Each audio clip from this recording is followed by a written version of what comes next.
Canada's economy looks more and more like a depression straight out of the USSR. Canada's food banks are sounding the alarm. Increased levels of poverty and hunger are becoming normalized in this country. Says this country's hunger crisis is worsening at an accelerated pace. Increased levels of poverty and hunger are becoming normalized in Canada. We're going to get into everything that's going on here, and it is depressing, but Canadians skipping bills to afford groceries. You know, when stuff like this is going on, you are literally in a depression when you really think about it. That is the reality. When people can't afford to put food on the table, 1 in 5 Canadians say they've skipped paying a bill to afford groceries in the past year, according to a new polling by Nanos Research. The survey found adults under 55 were 4 times more likely to put off payments for their cars, credit cards, and electricity bills to buy food. And that's because they have less assets. That is because they are more likely to be unemployed when you look at the youth unemployment rate as well. In particular, outside a grocery store in Charlottetown, shoppers said they feel the pressure. My phone bill, the rent, the groceries, my car insurance, the fuel, Almas Patel said, listing his monthly expenses, it all adds up. His friend Matthew Batunde echoed the same sentiment. The more prices are getting higher, it's affecting our daily bills, he said. But why?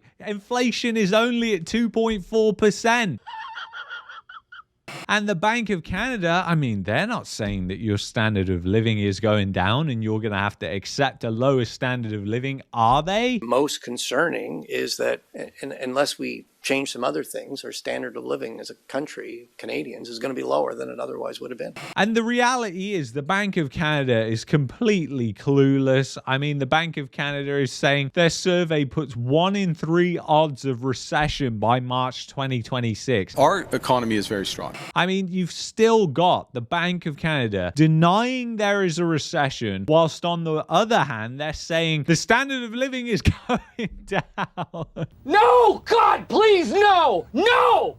I mean, it's just absolutely hilarious because it couldn't be more stupid. It couldn't be more disconnected. And really, the Bank of Canada should be saying, yeah, we're not in a technical recession right now. But if you look at the economic reality, we are definitely in a recession, even though it's not a technical recession, because that's really not what matters. And then Marty up north put this on X from the government of Canada's own website. Canada's official poverty rate is 10.9%. Just think about that. That's 1 in 10 people who are in poverty in Canada, which is meant to be a developed Western country with a high standard of living. But the reality is, it's a country with a declining standard of living for most people, because this inflation rate right here, that is not real, 2.4%. The reality is more like 5%, and people's wages, they just haven't been keeping pace with this, which is an absolute disaster. And then if you want to talk about a sad reality, there are people that have been really smart during this, and they've actually realized what they can do in a depression to help people and also make money and make a business case. Take a listen to this lady who runs a discount grocery store that sells food that's gone beyond its best before date. Take a listen to what she says. 5 years ago, people are looking,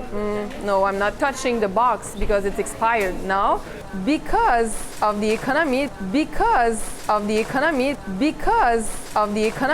are, oh, you know what, it's 88 cents. I'm gonna try. There you go. Because of the economy. 5 years ago, they were like, no. When was that? 5 years ago. That was 2020. And now, 2025, they know that they have to buy stuff like that. It's not about what they want anymore. It's about what they can afford. And that is the major difference that she highlights there. And you've seen with this grocery store that's a discount grocery store in Quebec. And then you've got organized crime in Canada. Well, guess what? They're actually going after grocery stores right now, and they're stealing things like beef. So it's completely insane, but this is happening across Canada. You are seeing more and more stuff. I mean, we had the pick your own apples, for fuck's sake, that people were stealing and we covered last week. Overfilling and just kind of trying to take as much as they can without paying. Well, this week, it's just the grocery store robberies because crime is getting rife in Canada because guess what? There's a black market now for beef because it's so expensive. What?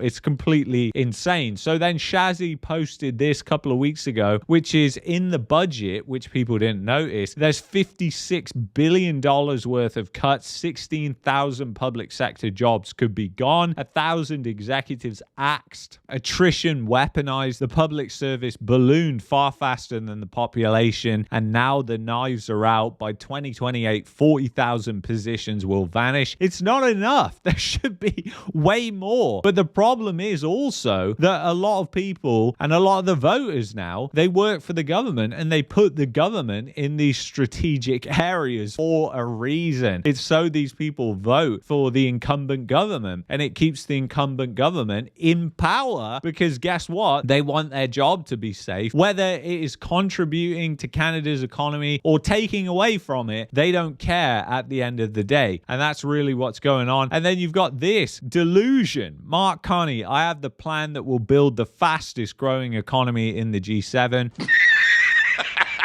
Reality, Bank of Canada Governor Tiff Macklem, we are not going to be the fastest growing economy in the G7. Take a listen to this. For very modest growth, second half of this year,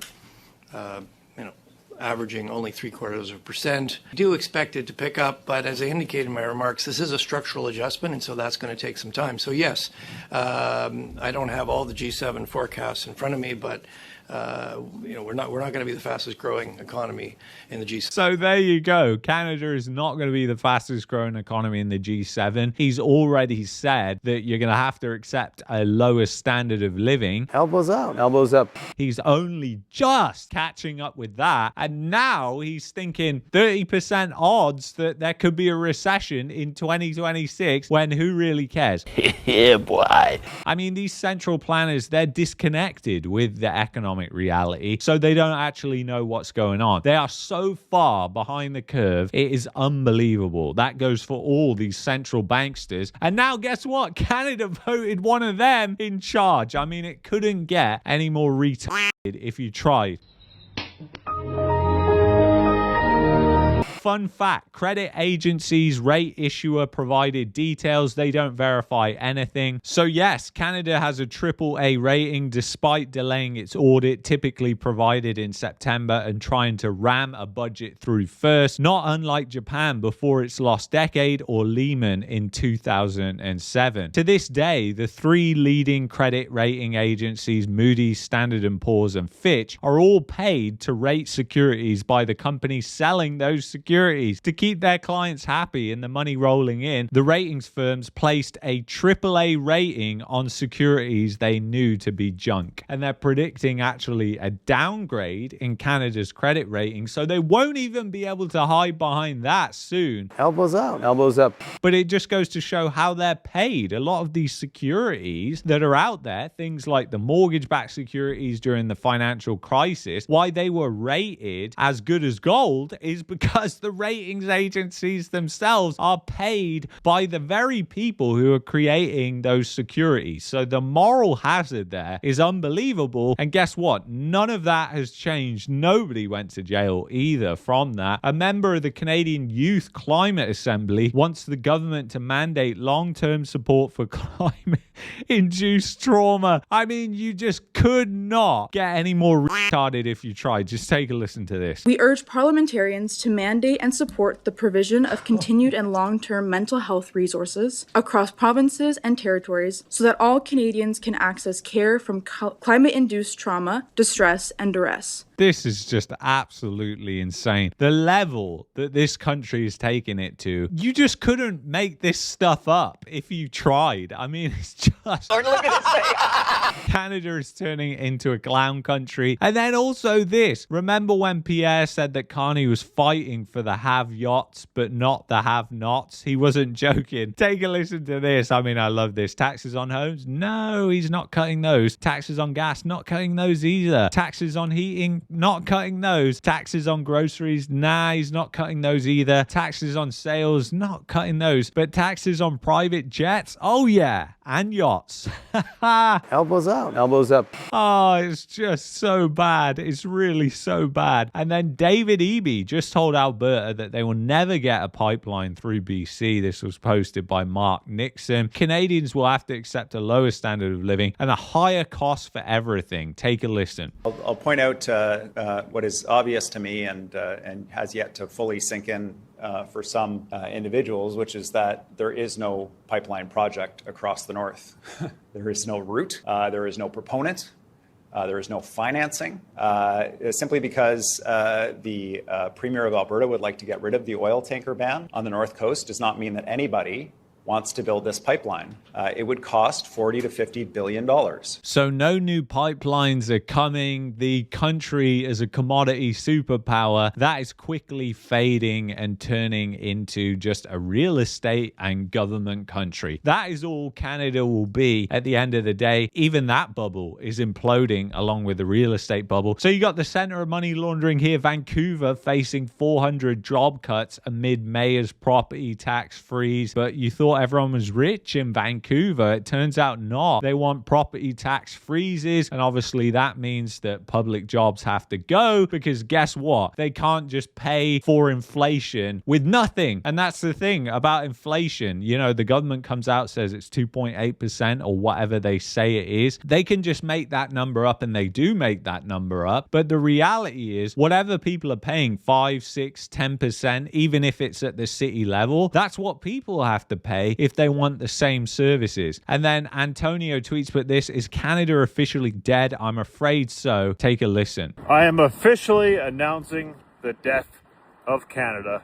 It's been dying slowly for about 8 years, but it has officially died, unfortunately. And where do we start?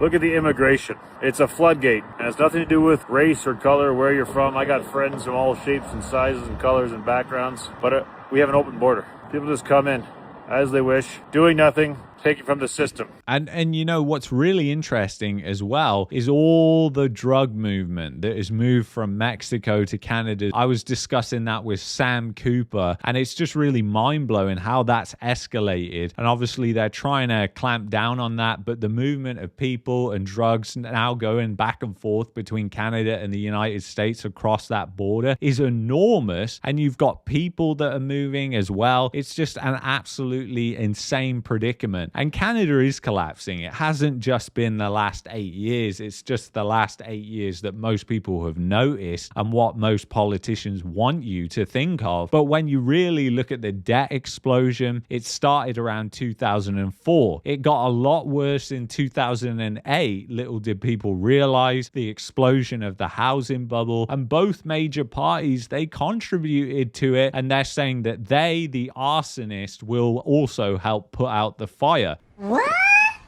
I mean, it's just completely insane when you really think about it. And then I would highly recommend that you watch this video and read this tweet, which is a little bit about history and stuff like that. I'm not going to go through it now, but it will, of course, be linked below. As always, all the sources are. So, and then you've got Elizabeth May here, and she's saying the planet is on fire, and Mark Carney is letting it burn because he didn't take his private jet to Brazil for COP30. Climate activists are the biggest hypocrites on the planet, and climate change is a total scam. And you've got to think about, you know, all the cutting down of trees in the Amazon rainforest and everything like that for this meeting is completely insane. But take a listen to this lunatic. I have to say that as a Canadian, I'm a climate activist. I'm heartbroken that Canada is basically missing in action at a critical global meeting right now. So here we are 10 years after globalist COP banksters 21 that took place in Paris in 2015, and we're absent now. This is the 10-year anniversary. This is the truth-telling moment.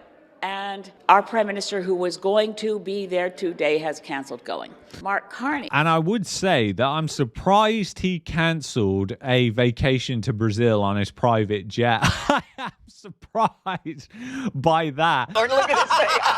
It's nothing to do with this, though. It's just to do with the elitist lifestyle that he is now living on the taxpayer's dime as a globalist bankster. I mean, he's lived on it pretty much his whole life at the Bank of Canada and obviously the Bank of England as well. And then you've got US consumer sentiment falls to its second lowest level on record. Consumer sentiment is now below the 2008 low. So, I mean, this just goes to show what is going on in the US economy. This is not a good sign at all. This data came out last week, and it is really chilling to see data like this come out, because obviously being at the 2008 depths is not a good sign for the global economy. It's not a good sign for the US economy, and it's not a good sign for civil unrest either and stability across the West. And then to go with this, you've also got the freight recession, obviously UPS laying off workers, CN Rail laying off workers as well. And this is the Freightwave CEO and what he has to say. Take a listen. Well, we should be worried. The goods economy, certain portions of the goods economy are collapsing right now. So year over year, trucking volumes, this is really the predominance of freight that moves across the United States, is down 17%. But when you look at the industrial sectors, the freight that moves over the long haul, this is energy, automotive, housing, and manufacturing, we're down 30% year over year, which is very great financial crisis levels of concern. And you know what's interesting is obviously Trump said that there's going to be a manufacturing boom. There's going to be a manufacturing renaissance in the US, and that just hasn't materialized at all. It's falling on deaf ears. But what you actually got is a load of bullshit promises by a bunch of CEOs that he could come on and say, oh, they're investing this, they're investing this. None of this shit will materialize, or at least a lot of it will never materialize. Today, Apple is announcing that it will invest $600 billion. That's with a B. And the base comes from Utah and is 24 karat gold. But, you know, conservative pundits, everybody, they just get took by this and are like, oh, we're just winning. And then you look into the actual data and it's just collapsing. And guys, I don't give a shit about politics. I don't care if you support Trump, Biden, Pierre Poilievre, Mark Carney. I don't really care. I'm about finance and the economy. And when you look at shit like this, you know the economy is going bad. I mean, I said when the Trump tariffs started, they will be bad for the US economy as well as being bad for Canada and many other economies as well. And that's definitely been the case. At heart, I'm a libertarian, and no political party is there for me. There's no party that represents the libertarian here at all.